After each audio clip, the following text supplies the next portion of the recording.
जब हम चुनाव लड़ते हैं, राजनीति में नेता होते हैं तो दो तरह के नेता होते हैं। एक सकारात्मक नेता होता है, मतलब एक पॉजिटिव माइंडसेट का नेता होता है, जो आपको बताएंगे कि हम आपके लिए क्या करना चाहते हैं, किस तरह से विकास करना चाहते हैं, किस तरह से हम असम में बदलाव लाना चाहते हैं, हम असम की संस्कृति, हम असम की जो भावनाएं हैं उसको किस तरह से हम प्रोटेक्ट कर सकते हैं।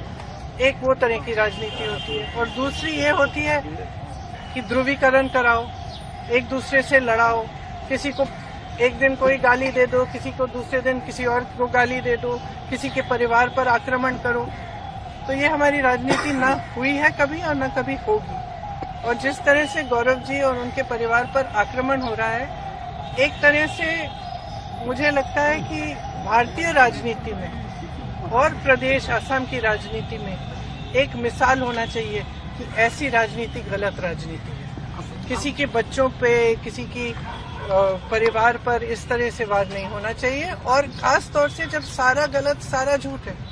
और मेरे ख्याल से असम की जनता जानती है इन पे वार हो क्यों रहा है। वार इसलिए हो रहा है क्योंकि इनसे वो घबरा रहे हैं, क्योंकि वो घबरा रहे हैं ये देख के कि ये जो है एक सभ्य इंसान है, ये एक सकारात्मक इंसान है, ये एक दूसरी तरह की राजनीति लाना चाहते हैं जो एक्चुअली सच्चाई में असम की असली भावना है। देखो, अगर असम की जनता की असली भावना ये नहीं होती तो वो जुबिन गर्ग जैसे व्यक्ति से नहीं जुड़ती।